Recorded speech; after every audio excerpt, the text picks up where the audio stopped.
Un article fleuve pour résumer la plus grosse fuite jamais survenue en Afrique. 3,5 millions de documents bancaires et transactions provenant de la BGFI. Cette banque serait complice d'un vol, le pillage des fonds publics de la République démocratique du Congo, l'un des pays les plus pauvres au monde. Parmi les responsables présumés, l'ancien président Joseph Kabila et certains de ses associés. Entre 2013 et 2018, alors qu'il est au pouvoir, le clan Kabila aurait mis la main sur au moins 138 millions de dollars, soit 250 000 années de salaire moyen en RDC. Une somme piochée notamment dans les versements de l'ONU ou de la commission électorale.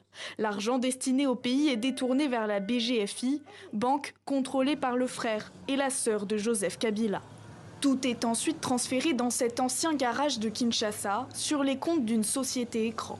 Dans la capitale congolaise, ces détournements n'étonnent pas, mais selon ce militant anticorruption, il faudrait les sanctionner.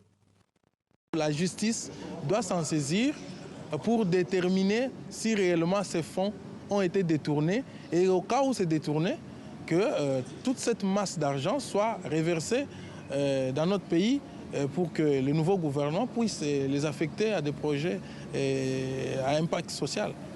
Par l'intermédiaire de son service de communication, Joseph Kabila réfute toutes les découvertes de l'enquête.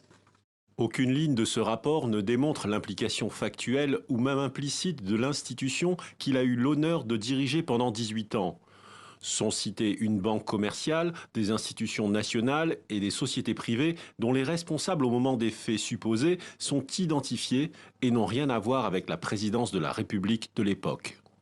Si l'on en croit les conclusions de l'enquête, une seule banque n'aurait pas suffi pour piller les caisses du pays. La Banque centrale du Congo serait sûrement complice, tout comme d'autres institutions congolaises.